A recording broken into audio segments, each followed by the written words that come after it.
मुख्यमंत्री के डीडवाना दौरे के विरोध की चेतावनी। मुख्यमंत्री अशोक गहलोत का कल डीडवाना जिला मुख्यालय का दौरा प्रस्तावित है, जहां वे युवाओं से मिशन 2030 पर चर्चा करने के साथ उनसे विभिन्न मुद्दों पर संवाद करेंगे। इस बीच डीडवाना और नागौर जिले के सरपंचों ने मुख्यमंत्री के दौरे का विरोध करने की चेतावनी दी है।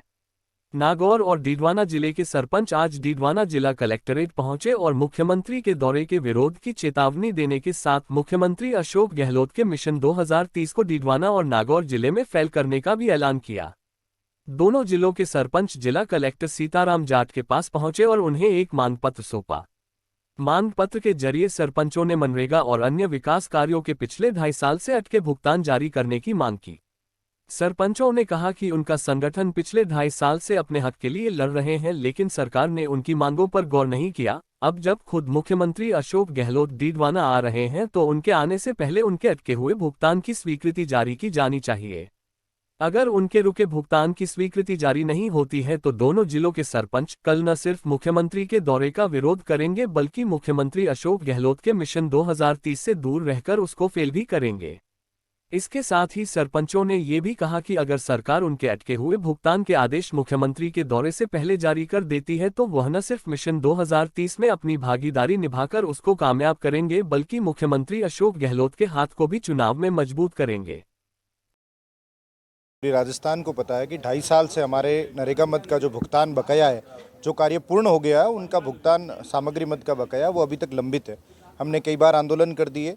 8 तरह की अलग अलग जांचें होने के पश्चात भी भुगतान रोक देना ये एक पूर्वाग्रह से ग्रसित है। एक तरफ की मानसिकता आती है और कांग्रेस की पार्टी की जब सरकार राजस्थान में हो और इस तरह की पंचायतों की हालत हो तो ये वास्तव में दयनीय है। कांग्रेस अपने मूल लक्ष्य से भटकती नजर आ रही है। पूरे जिले से 6 विधायक होने के पश्चात भी कोई भी हमारी पैरवी करता हुआ नजर नहीं आ रहा है। बहुत लाचार स्थिति से गांव की जनता है। नरेगा पिछले 6-7 महीनों से लेबर को रोजगार नहीं मिल पा रहा है। विकास गांव में घुटनों तक का कीचड़ पड़ा है।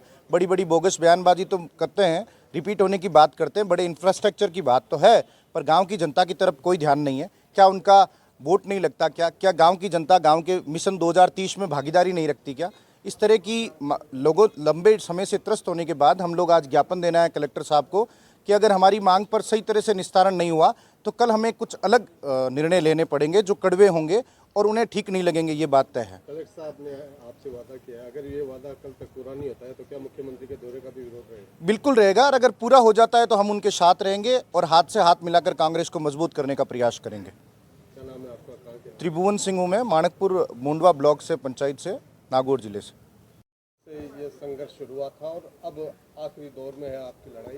क्या चेतावनी सरकार को आप देंगे? चेतावनी सरकार को यही है कि हमारी मांगे मान ली जाए तो हम उनका स्वागत करेंगे, वरना पुरजोर तरीके से विरोध करेंगे।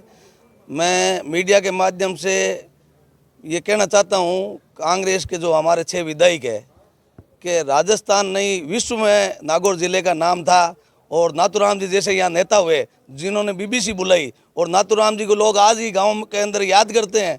याद इसलिए करते हैं कि वो सुख दुख में हर आदमी के काम आते थे। हमारे 6 विधायक है, पता नहीं नाथूराम जी की जगह कौन लेगा और हमारी पीड़ा कब सुनी जाएगी और कब हमारा निस्तारण होगा और हमारी जोर मजबूत तरीके से कौन सा विधायक पैरवाई करेगा, हम उस पर निर्भर हैं। और हम ये देख रहे हैं कि हमारा कौन सा एक ऐसा विधायक है जो मजबूत है, जो हमारी सीएम तक बात पहुंचाए और हमारा ये निस्तारण कराए और हमारा पेमेंट जारी कराए। हमने कोई चोरी नहीं की है, 8 बार जांचें करवा दी।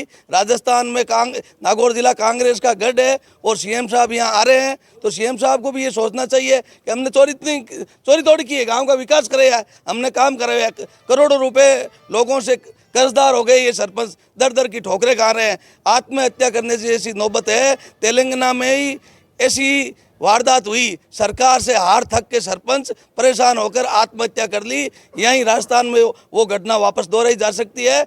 हम सीएम साहब से ये बार बार पुनः निवेदन करते हैं और मंत्री जी को हम ये निवेदन कर रहे हैं हाथ जोड़ के कि कोई छोटी मोटी बातें हो गई तो माफ़ करो और हमारा भुगतान करो और हमारी स्वीकृतियाँ जारी करो।